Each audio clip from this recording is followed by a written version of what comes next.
Mew is completely unique. You wouldn't think that a little rodent-like creature could be the first ancestor to every single Pokemon. But, what if I told you that Mew's in-game entry wasn't even the most interesting part of Mew?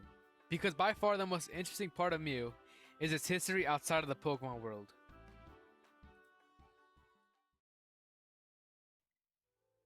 Shigeki Morimoto, a game developer working on Pokemon, created Mew. But the idea actually came up from Satoshi Tajiri, the creator and founder of Pokemon.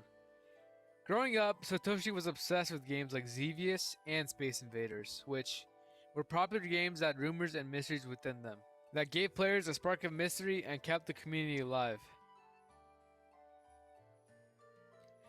In an interview with Morimoto, we learned a little more about Mew's backstory, which goes as follows. Game Freak wanted a Pokemon that could serve as Mewtwo's origin, and if you ever played the original games, Mew's existence is hinted at throughout the books in the lab located on Cinnabar Island. After the development of the game, and just before its release, they had to debug the entire game. After they removed the debugging features, they could free up a little space, just enough to add one extra Pokemon, effectively moving the Pokemon count from 150 to 151. Originally, it was Ken Sugimori who was supposed to design Mew, since he designed Mewtwo. Then, it was Shigeki Morimoto's job to add Mew into the game. But Sugimori never took any time to design Mew, so Morimoto decided to design it himself, alongside the Pokédex entry and the stats. Since 300 bytes of space was all that was left to design Mew, Morimoto had no choice but to make the Mew sprite tiny and colorless. After that, it was all set. Everyone working for Game Freak was on board for the idea of Mew, and Nintendo had no clue until players encountered a glitch that made Mew appear. Nintendo was mad when they found out, but they soon got over it, as legends surrounding Mew sparked imagination among the community. Keep in mind, Pokemon Red and Blue were already selling pretty decently as was, but because of the legends surrounding Mew, Pokemon Red and Blue sales skyrocketed, and it could be argued that Pokemon wouldn't have been as big as it is today if Mew was never created. Among the legends spread around, one of them, the most famous one, is the rumor that you could actually find a Mew underneath the truck near the SS Anne. Although it was eventually proven false, it became one of the greatest inside jokes in the Pokemon community. Going back to what I said in the beginning about Mew being the ancestor to every single Pokemon, I'll tell you the entire story of Mew. Mew's Pokédex entry says the following.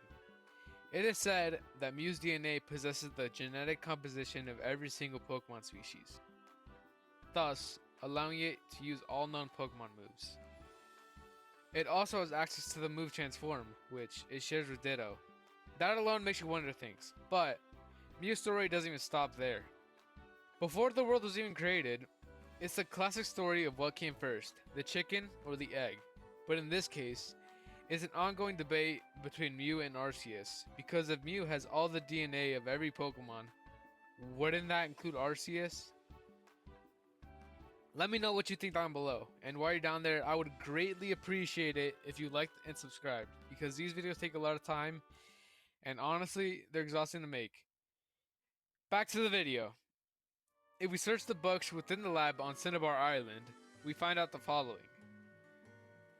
On July 5th, in Guyana, South America, a new Pokemon has been discovered deep in the jungle. July 10, we christened the newly discovered Pokemon Mew. February 6th, Mew gave birth. We named the newborn Mewtwo.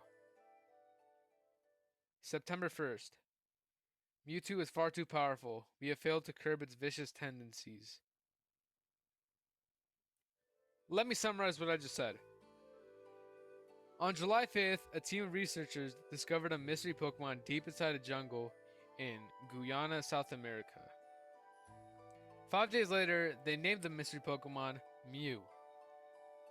Then around 7 months go by, and within this time, the researchers somehow get a sample of Mew's DNA, either by capturing it or by other means, and they artificially create Mewtwo. Then we see another time skip of 7 months, with the final document saying, Mewtwo is far too powerful. We have failed to curb its vicious tendencies. Pretty much just saying they failed to contain Mewtwo because it grew stronger than they thought it would. From that point on, I believe Mew escaped and it just avoided humans. I'm not too sure though, because Mew does take part in Pokemon movies, which can be argued if they're canon or not. But I'll leave that up to you guys, just because I don't care enough to do that. With all that being said, that will wrap up this video. Make sure to go ahead and like and subscribe if you enjoyed it, because it will show so much support and I'd greatly appreciate it. Let me know if you want to see more content like this, because I definitely had a lot of fun just doing this all in one session. But yeah, with all that being said, thank you for watching and stay tuned.